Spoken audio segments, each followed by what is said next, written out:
ಸದ್ಯ ಭಾರತದಲ್ಲಿ ICC T20 world cup ನಡೆಯುತ್ತಿದ್ದು, ಇದು ಮುಗಿಯುತ್ತಾ ಇದ್ದಂತೆ ಚುಟುಕು ಕ್ರಿಕೆಟ್ ಹಬ್ಬ ಇಂಡಿಯನ್ ಪ್ರೀಮಿಯರ್ ಲೀಗ್ ಅಂದ್ರೆ ಐಪಿಎಲ್ ಸ್ಟಾರ್ಟ್ ಆಗುತ್ತೆ.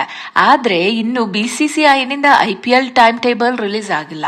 ಸದ್ಯ ಬಲ್ಲ ಮೂಲಗಳಿಂದ ತಿಳಿದು ಬರುತ್ತಿರುವ ಮಾಹಿತಿಯ ಪ್ರಕಾರ ಐಪಿಎಲ್ ಪಂದ್ಯಗಳನ್ನು 2 ದಿನ ಮುಂದೂಡಿಕೆ ಮಾಡುವ ಸಾಧ್ಯತೆ ಇದೆ ಎಂದು ಹೇಳಲಾಗುತ್ತಿದೆ.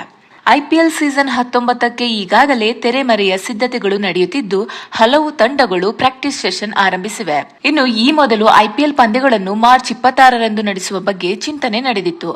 ಆದ್ರೀಗ ಐಪಿಎಲ್ ಮಾರ್ಚ್ 28ರಂದು ಆರಂಭವಾಗುವ ಸಾಧ್ಯತೆ ಇದೆ ಎಂಬ ಮಾಹಿತಿ ಇದೆ. ಮಾರ್ಚ್ 28 ಶನಿವಾರವಾಗಿದ್ದು 29 ಭಾನುವಾರ. ಇದರಿಂದ ಅಭಿಮಾನಿಗಳು ಹೆಚ್ಚಿನ ಸಂಖ್ಯೆಯಲ್ಲಿ ಮೈದಾನದತ್ತ ಬರುವ ನಿರೀಕ್ಷೆ ಇದೆ. ಇನ್ನು ಮತ್ತೊಂದೆಡೆ ಪಶ್ಚಿಮ ಬಂಗಾಳ, ತಮಿಳುನಾಡು, ಕೇರಳ ಮತ್ತು ಅಸ್ಸಾಂನಲ್ಲಿ ಶೀಘ್ರದಲ್ಲಿ ಎಲೆಕ್ಷನ್ ನಡೆಯಲಿದೆ. ಈ ರಾಜ್ಯಗಳ ಚುನಾವಣೆಯ ದಿನಾಂಕ ಇನ್ನೂ ಘೋಷಣೆಯಾಗಿಲ್ಲ. ಎಲೆಕ್ಷನ್ ಡೇಟ್ ಅನೌನ್ಸ್ ಆದ ಬಳಿಕವೇ ಐಪಿಎಲ್ ವೇಳಾಪಟ್ಟಿಯನ್ನು ಘೋಷಿಸಲು ಬಿಸಿಸಿಐ ಚಿಂತಿಸಿದೆ. ಬಿಸಿಸಿಐನ ಈ ಬಾರಿಯ ವೇಳಾಪಟ್ಟಿಯನ್ನು 2 ಭಾಗಗಳಾಗಿ ಘೋಷಿಸುವ ಸಾಧ್ಯತೆ ಇದೆ. ಮಾರ್ಚ್ ಮೊದಲ ವಾರದಲ್ಲಿ ಮೊದಲ ವೇಳಾಪಟ್ಟಿ ಘೋಷಣೆ ಆಗಬಹುದು.